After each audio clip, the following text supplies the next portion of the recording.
वेदांता एक वो स्टॉक है जिसने इंडिया की कॉर्पोरेट हिस्ट्री में शायद सबसे ज्यादा डिविडेंड दिया होगा। वेदांता का ना ही सिर्फ शेयर प्राइस एप्रिशिएट किया जिससे आपकी डीमेट की नेटवर्थ बढ़ी, उसने इतना डिविडेंड दिया कि आपका बैंक बैलेंस भी बहुत ज्यादा बढ़ा। वेदांता एक वो स्टॉक है जिसमें रिटेलर्स का अभी भी बहुत ज्यादा इंटरेस्ट है और सबको लगता है कि इसमें डिविडेंड बहुत ज्यादा आएगा और शेयर भी बहुत ज्यादा ऊपर जाएगा। तो वेदांता में क्या करना चाहिए, वेदांता में क्या करना चाहिए, इससे पहले ये बताने से पहले मैं आपको हिंदुस्तान जिंक के बारे में पहले बताना चाहूंगा। अब हिंदुस्तान जिंक का वेदांता से क्या लिंक है, मेन बात तो ये है।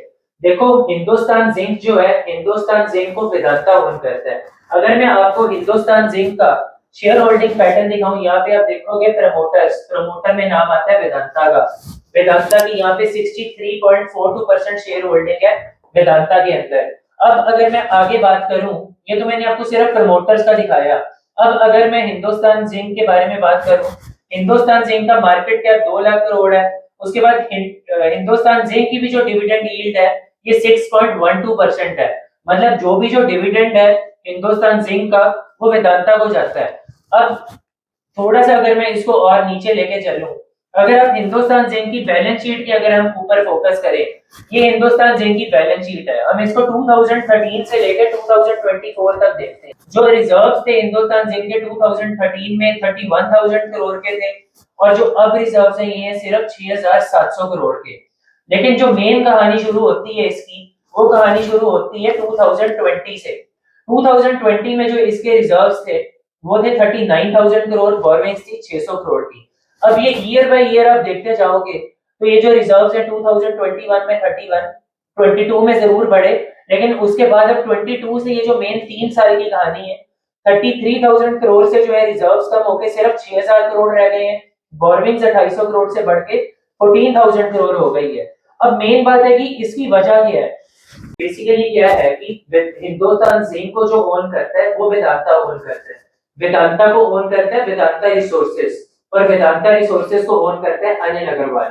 जो वेदांता रिसोर्सेज कंपनी है, जो पेरेंट कंपनी है वेदांता और हिंदुस्तान जिंक की, बेसिकली देखा जाए वो डेट बर्डन में थी, बहुत ज्यादा डेट हो गया था और काफी ज्यादा रेटिंग एजेंसीज ने ये तक बोल दिया था कि ये खत्म हो जाएगी कंपनी, कि इतना ज्यादा डेट है ये दे ही नहीं सकते। तो यहाँ से जो कहानी शुरू हुई वो ये डिविडेंड देने की, क्योंकि हिंदू वेदांता रिसोर्सेज को वेदांता ओन करता है। तो अब मेन कहानी है जो शुरू होती है वो है डिविडेंड देने की। क्योंकि हिंदू वेदांता रिसोर्सेज जो है डेट बर्डन में थी, तो अब अनिल अग्रवाल को वेदांता रिसोर्सेज को बचाने के लिए चाहिए था पैसा। अब वो पैसा कहाँ से आए, वो पैसा आएगा या वेदांता से या हिंदुस्तान जिंक से। क्योंकि हिंदुस्तान जिंक के पास पैसा बहुत ज्यादा था, हिंदुस्तान जिंक ने जो डिविडेंड दिया वो वेदांता की बुक्स में गया। उसके बाद वेदांता के पास जो अपना पैसा था उसने, क्योंकि उसके पास हिंदुस्तान जिंक से भी पैसा आया, उसके बाद वेदांता के पास अपना पैसा भी था, वेदांता ने आगे डिविडेंड दिया और यही जो डिविडेंड है ये गया सीधा वेदांता रिसोर्सेज के पास, जो कि वेदांता रिसोर्सेज ने अपना सारा का सारा यूज किया डेट रीपे करने के लिए।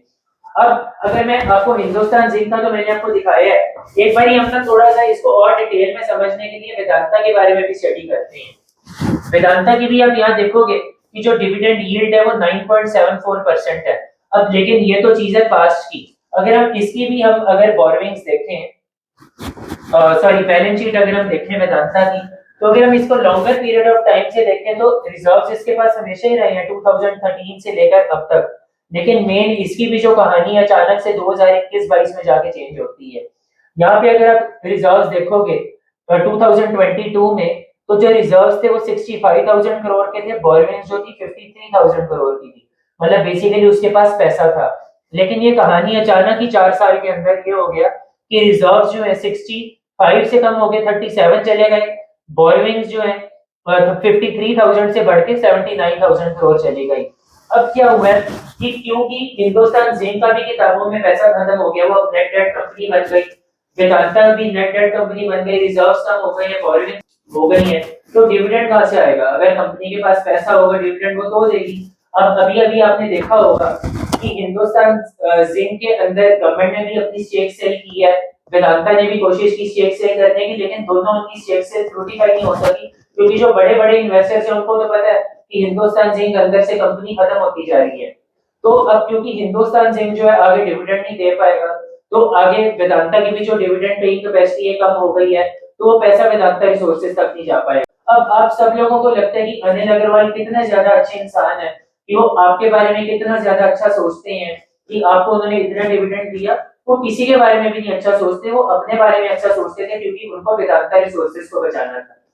वेदांता खत्म हो जाए, हिंदुस्तान जिंक खत्म हो जाए, अनिल अग्रवाल को कोई भी फर्क नहीं पड़ता, उनको फर्क पड़ता है वेदांता रिसोर्सेज से, क्योंकि वेदांता रिसोर्सेज के ऊपर डेट है। तो क्योंकि उनको अपना वेदांता रिसोर्सेज के ऊपर से डेट खत्म करना था, इस वजह से हिंदुस्तान जिंक ने डिविडेंड दिया जो कि वेदांता के पास गया। वेदांता ने जो डिविडेंड दिया वो सारा का सारा वेदांता रिसोर्सेज के पास गया, जिससे उन्होंने अपना सारा का सारा डेट रीपे किया। अब क्योंकि वेदांता रिसोर्सेज मोटा मोटी जो है ट्रबल से बाहर आ चुकी हुई है, कैश रिजर्व्स भी वेदांता और हिंदुस्तान जिंक दोनों के इतने खत्म हो गए हैं, तो अब आगे डिविडेंड कहां से आएगा, क्योंकि पैसा ही नहीं है। तो वेदांता ने पहले तो बहुत अच्छा डिविडेंड दिया, लेकिन अब अगर आप सोचते हो कि वेदांता उतना ही डिविडेंड देगी या हिंदुस्तान जिंक उतना डिविडेंड देगी, ऐसा बिल्कुल भी नहीं होने वाला। अब पूरी इतनी बात हुई नहीं, मैं आपको एक बार ना हिंदुस्तान जिंक का मैं आपको लॉन्ग टर्म का चार्ट भी दिखाता हूँ, क्योंकि हिंदुस्तान जिंक में भी काफी लोगों का इंटरेस्ट है। अगर मैं हिंदुस्तान जिंक की बात करूं 10 साल के चार्ट की, अगर आप यहाँ 2015 से मोटा मोटी या 2023 तक देखोगे, इतना लंबे टाइम फ्रेम में हिंदुस्तान जिंक जो है 200 रुपए से 350 रुपए की रेंज में रहा। मतलब हिंदुस्तान जिंक ने 10 साल में कुछ नहीं किया, अचानक से यहाँ ऊपर हो गया। सबको लगा हिंदुस्तान जिंक में पता नहीं क्या चेंज हो गया, तो कंपनी बहुत अच्छी है, सारे रिटेलर हमारे जो भाई हैं वो फंस गए हैं यहाँ पे। और ये कोई बड़ी बात नहीं है, ये रेट कभी भी आई ना, क्योंकि एकदम फ्रेंजी फ्रॉड थी।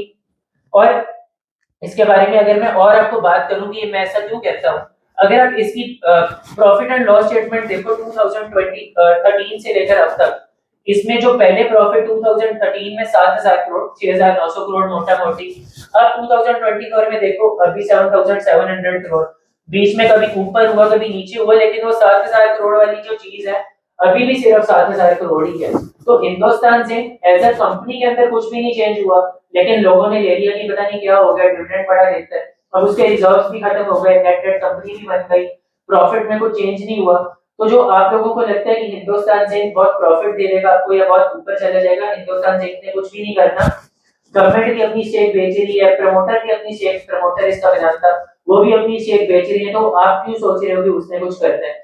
सेम चीज वेदांता की भी यही कहानी है, वेदांता ने भी अब आगे यहाँ से कुछ नहीं करना। ठीक है, वेदांता अभी भी थोड़ा थोड़ा डिविडेंड देगा, लेकिन अगर आप सोचते हो कि पहले की तरह 50 रुपए 60 रुपए 80 रुपए आपको साल साल का डिविडेंड मिलेगा, ऐसा कुछ भी नहीं होना। डिविडेंड तो आएगा अगर कंपनी की किताबों में पैसा है, पैसा ही खत्म हो गया तो डिविडेंड कहां से देगा।